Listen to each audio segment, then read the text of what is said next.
Assalamualaikum warahmatullahi wabarakatuh. Selamat pagi semuanya. Sebelumnya terima kasih nih kepada teman-teman yang telah berkesempatan menonton video saya. Sebelumnya perkenalkan, nama saya Tessa dari program studi D3 Farmasi Poltekkes Kemenkes Jambi.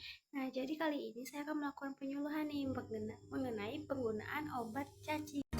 Kasus kematian raya balita asal Kabupaten Sukabumi, Jawa Barat menyita perhatian masyarakat karena di tubuhnya ditemukan banyak cacing gelang.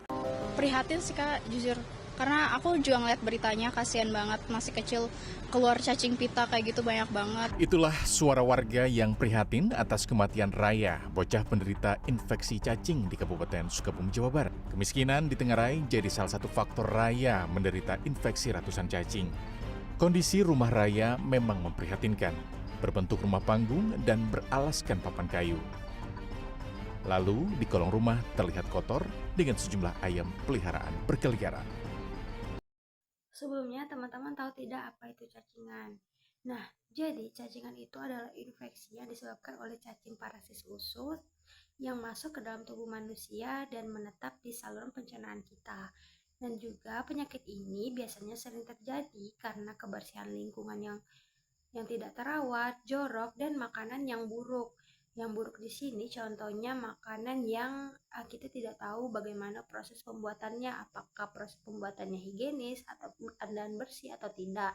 Dan juga pada saat kita mau makan itu kita lihat juga apakah kita sudah mencuci tangan terlebih dahulu, dan kita juga lihat kebersihan dari tangan kita, misalnya dari kuku terus dipotong. Nah, dan juga di mana dapat mengakibatkan berbagai gejala.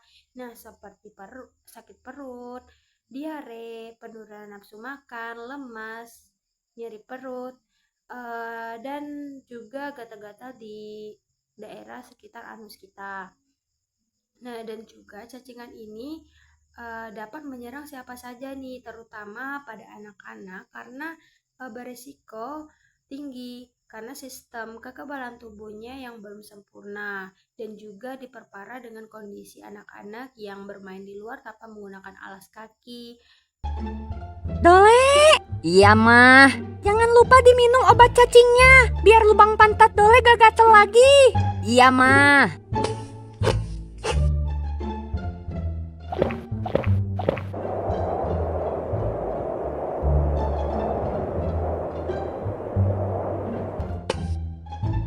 Permisi bang, izin tanya. Boleh, pertanyaannya jangan susah-susah ya. Cacing yang mau aku basmi ada di sebelah mana ya bang? Cacing? Mana ada cacing di lambung? Yang ada pada tewas dilibas sama asam lambung. Terus cacingnya ada di mana bang? Coba kamu ke usus, mungkin di sana ada. Jalannya ke arah mana? Banyak tanya nih obat, tinggal ke bawah aja, ntar juga sampai usus. Oke bang, thank you.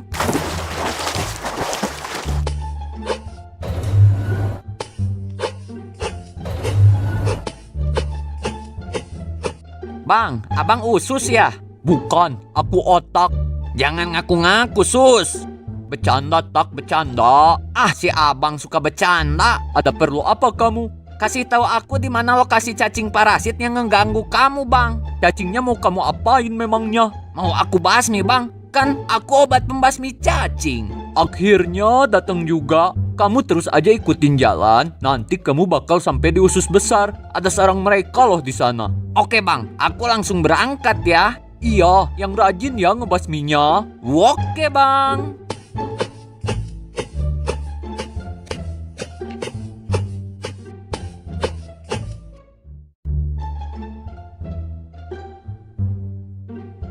Woi, cacing-cacing parasit.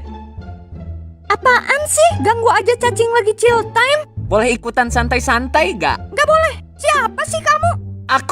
Aku adalah anak gembala, selalu riang serta gembira. Malah nyanyi. Serius amat sih jadi cacing? Udah cepet jawab, siapa kamu? Aku obat cacing, bang. Obat cacing?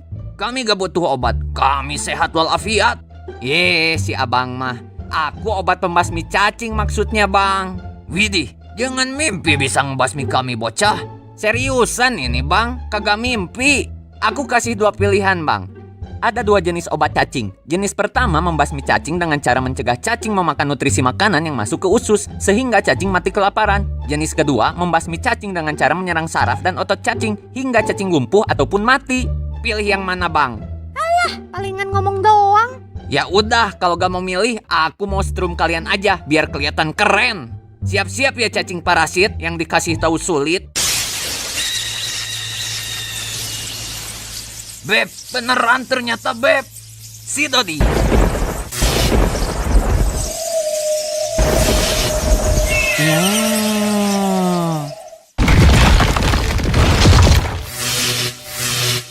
Udah beres, bro. Udah Bang Usus, nanti mereka bisa dikeluarin bareng kotoran ya. Siap. Makasih ya bantuannya.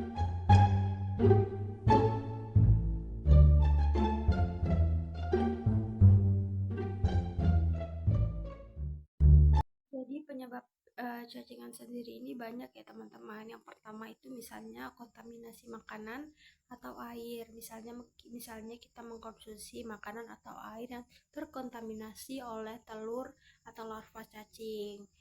Nah, misalnya kita tidak membersihkan tangan pada saat kita mau mengkonsumsi makanan atau minuman.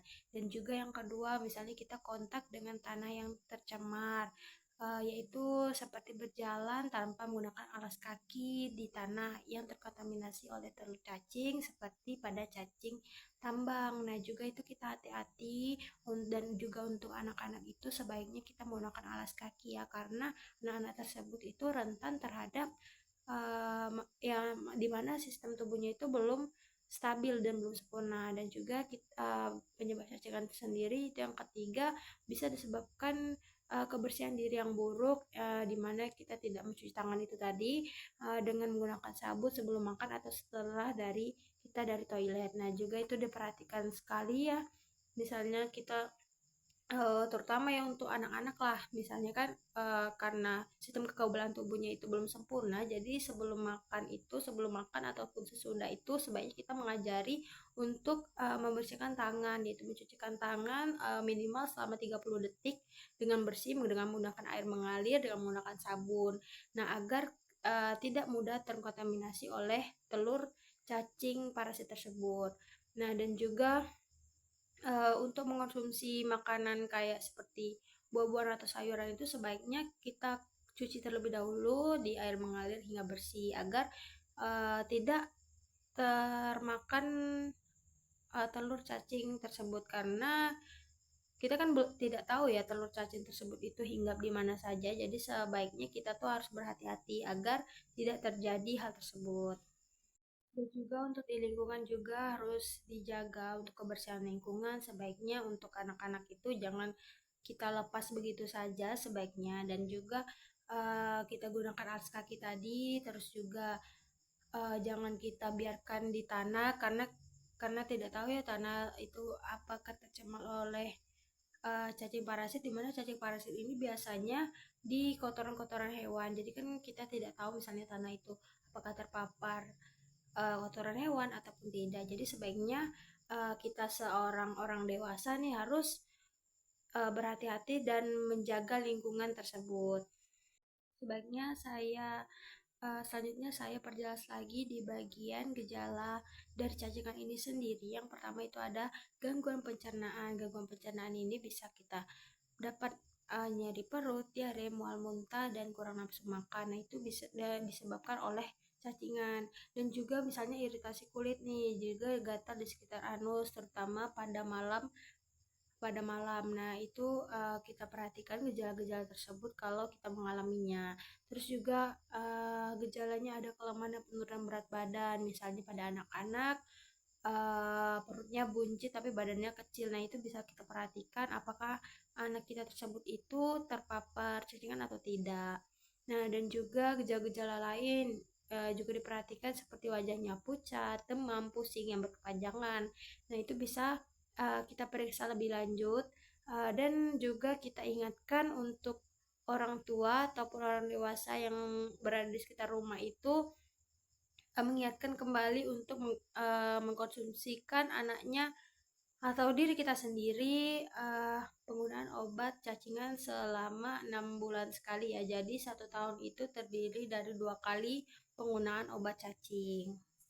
Juga kita bisa melakukan pencegahan lainnya seperti menjaga kebersihan diri, yaitu tadi kita bisa mencuci tangan terlebih dahulu sebelum dan sesudah makan menggunakan sabun. Setelah itu juga kita bisa menjaga kebersihan diri, misalnya kita tidak sembarangan di tempat-tempat yang kotor dan jorok, dan sebaiknya kita selalu menjaga kebersihan diri kita. Nah, selanjutnya kita bisa menjaga kebersihan makanan. Kalau misalnya kita tahu nih makanan tersebut itu sudah terpapar lalat nih yang kita tahu, dan juga kita bisa berhati-hati. Misalnya kalau kita sudah terlihat nih makanan tersebut dianggap lalat, sebaiknya kita tidak mengkonsumsi makanan tersebut karena ditakutkan dapat di situ tuh ada telur lalat yang membawa cacing parasit tersebut. Nah, dan juga itu tadi kita bisa menggunakan obat cacing selama 6 bulan sekali. Jadi 1 tahun itu terdiri dari 2 kali mengkonsumsi obat cacing. Nah, jadi pencegahan tersebut bisa kita lakukan nih. Yang berikut ada jenis-jenis obat cacing ya untuk dewasa ataupun anak-anak. Yang pertama ada Pinantel Pamuat, albendazole, ivermectin, paraziquantel, Combantrin jeruk, Conformex sirup,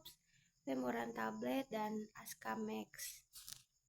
Selanjutnya saya akan menjelaskan nih bagaimana cara kerja obat cacing, terutama misalnya berada di pasaran Conformex.